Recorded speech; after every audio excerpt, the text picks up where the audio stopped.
Hello and welcome to Property Guru. स्वागत है आपका इस शो में। आपके साथ मैं हूं विपिन भट्ट। प्रॉपर्टी की सभी जरूरी जानकारियों के साथ साथ हम इस शो में आपको देते हैं आपकी प्रॉपर्टी से जुड़े इन्वेस्टमेंट और लीगल सवालों के जवाब। साथ ही आपको बताते हैं प्रॉपर्टी बाजार का ताजा हाल। तो आइए करते हैं आज के शो की शुरुआत। सबसे पहले देख लेते हैं क्या है आज खास। आज के शो में हम आपको बताएंगे दिल्ली एनसीआर में कहां तक पहुंचे हैं प्रॉपर्टी के दाम। मुंबई के आउटस्कर्ट्स में निवेश पर लेंगे प्रॉपर्टी एक्सपर्ट अरविंद नंदन से सलाह। और लेंगे सोसाइटी से जुड़े आपके कानूनी सवालों के जवाब लीगल एक्सपर्ट उदय वाविकर से। तो आइए आज के शो की शुरुआत करते हैं प्रॉपर्टी निवेश से जुड़े आपके सवालों के साथ। और इस पर सलाह देने के लिए आज हमारे साथ मौजूद है कुशमैन वेकफील्ड के एग्जीक्यूटिव डायरेक्टर अरविंद नंदन। अरविंद जी, बहुत स्वागत है आपका प्रॉपर्टी गुरु में। तो आइए अरविंद जी के साथ हम सवाल जवाब का सिलसिला शुरू करें। पहले कॉलर है निखिल, पूछे अपना सवाल।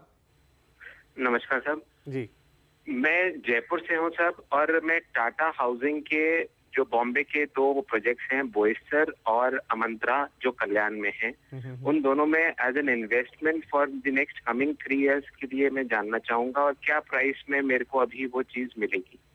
जी जरूर। तो यहाँ पर टाटा के दो प्रोजेक्ट जो कि आउटस्कर्ट्स ऑफ मुंबई में हैं, कामंत्रा बोईसर वाले प्रोजेक्ट के बारे में पूछना चाहते हैं। क्या इस समय उन्हें वहाँ कुछ मिल भी पाएगा, क्योंकि प्रोजेक्ट तो आ चुके हैं बाजार में, और अगर हैं तो फिर किस रेट पे?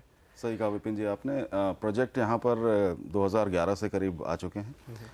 वैसे इन्होंने दो लोकेशंस बड़ी इंटरेस्टिंग चुनी है और मेरा ख्याल है इसमें इनका ड्यू डिलिजेंस अच्छा रहा है जी। क्योंकि वाशिंद जो है ये जो मुंबई से उत्तर पूर्व की तरफ सड़क निकलती है, कल्याण की तरफ उस तरफ है, और बोईसर है बिल्कुल उत्तर की तरफ। दोनों फ्यूचरिस्टिक लोकेशंस हैं, अच्छी लोकेशंस हैं। लेकिन जहाँ तक प्रोजेक्ट में इस समय कुछ पाने की संभावना है, वो मेरा ख्याल है उसमें कुछ मुश्किल हो सकती है, क्योंकि 2011 से आ गए हैं और दाम भी काफ़ी बढ़ते रहे हैं, क्योंकि टाटा का प्रोडक्ट है, इसलिए इसमें डिमांड अच्छी रही है। ड्यू डिलिजेंस लोगों को करने की बहुत ज़रूरत नहीं पड़ती है। फिर भी अगर आप रेट्स जानना चाहते हैं तो इस समय मैं ये कह सकता हूँ कि करीब 6,000 रुपये के आसपास पर स्क्वायर फुट की रेट आप को इस समय हो सकता है इन्वेस्ट करनी पड़े। लेकिन फ्यूचर में जो इसकी एप्रिसिएशन है वो काफ़ी अच्छी हो सकती है। मेरी नज़र में करीब 8,000 तक ये रेट आसानी से चले जाएंगे अगले कुछ 2-3 सालों के अंदर। और जहाँ तक बोईसर का सवाल है, वो भी बहुत अच्छी लोकेशन है।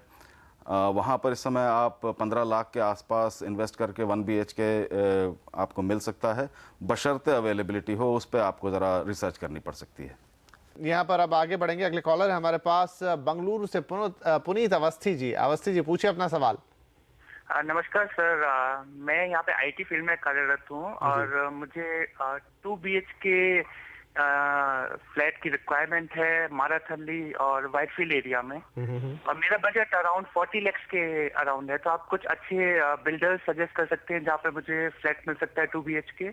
जी हाँ, बिल्कुल। हम बेंगलुरु के इलाकों के बारे में भी बात कर लेते हैं, प्लस आपको कुछ अच्छे प्रोजेक्ट भी सजेस्ट करेंगे। तो ये वाइट फील्ड्स में या माराथली में घर देख रहे हैं, 40 लाख का बजट रखते हैं और कुछ 2 BHK के आसपास इनकी रिक्वायरमेंट है।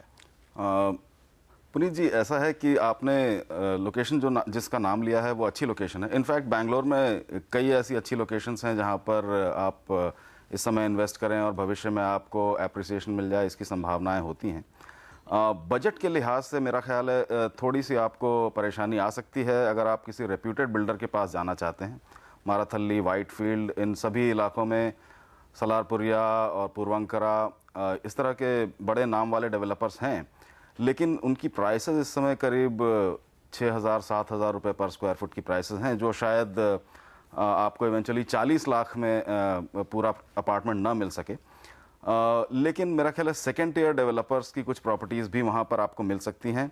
मैं आपको कुछ नाम दे देता हूँ, लेकिन आपसे विनती ये होगी, आपसे रिक्वेस्ट ये होगी कि आप अपना पूरा रिसर्च, पूरी ड्यू डिलिजेंस करें।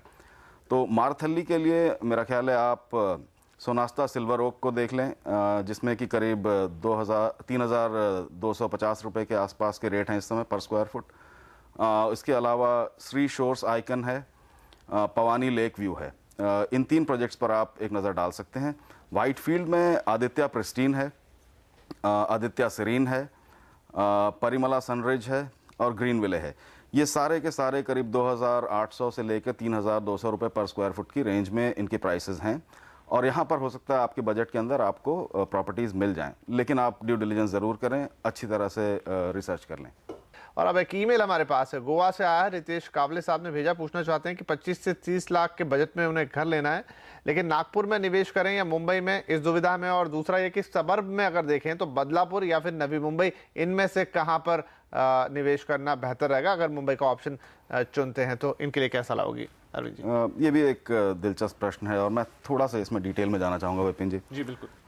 चूंकि इन्होंने नागपुर और मुंबई के पेरिफेरल एरियाज को कंपेयर करना चाहा है, मेरा ख्याल है इनकी सोच सही है। प्राइस पॉइंट्स के हिसाब से ये दोनों मैच हो सकते हैं। नागपुर के बारे में आप एक बात ध्यान रखें रितेश जी के नागपुर में काफ़ी रेजिडेंशियल अपार्टमेंट्स की सप्लाई आई है पिछले कुछ दिनों में, और काफ़ी हद तक अब अनअब्जॉर्ब भी है, क्योंकि डिमांड जितनी थी उससे कहीं ज़्यादा सप्लाई आ गई है। जो इस समय नागपुर के एरियाज़ डेवलप हो रहे हैं या जहाँ पर इस समय इंफ्रास्ट्रक्चर पे कुछ इन्वेस्टमेंट हो रहा है, वो वर्धा रोड है। वर्धा रोड के आसपास अगर आप देखें तो जैसे आपको बेसा मिले या मनीष नगर मिले, इन सब इलाकों पर आप एक रिसर्च करिए, इन सब इलाकों में आप प्रोजेक्ट्स को देखिए, हो सकता है आपको यहाँ पर मिल जाए आपके मन माफिक कुछ। लेकिन एक बात ध्यान रखें कि अगर सिर्फ निवेश के पॉइंट ऑफ व्यू से कर रहे हैं तो नागपुर उतना अच्छा रेंटल मार्केट इस समय नहीं है। रही बात मुंबई के पेरिफेरल एरियाज़ की, जैसा हम पहले भी प्रॉपर्टी गुरु में कहते आए हैं विपिन जी कि अगर इन्वेस्ट करना है मुंबई के पेरिफेरल एरियाज में तो पनवेल, उल्वे, ये सब जो इलाके हैं ये फ्यूचरिस्टिक हैं। यहाँ पर भविष्य में एप्रिसिएशन की बहुत संभावना है, और पनवेल में टर्मिनस भी आ रहा है जैसा हमने पहले भी एक बार बताया था। तो इन सब एरियाज में इन्वेस्ट करेंगे तो इन्हें 100% की भी एप्रिसिएशन मिल सकती है आने वाले 4-5 साल में, जब धीरे धीरे सिटी की उस तरफ प्रगति होगी और वहाँ पे आबादी बढ़ेगी। तो मेरा ख्याल है अगर आप बदलापुर की बजाय पनवेल, उल्वे पर नजर डालें तो आपके लिए शायद ज़्यादा अच्छा इन्वेस्टमेंट हो सकता है। आगे बढ़ेंगे। अनिल निंदावत साहब का एक और ईमेल है हमारे पास, जयपुर से भेजा है उन्होंने।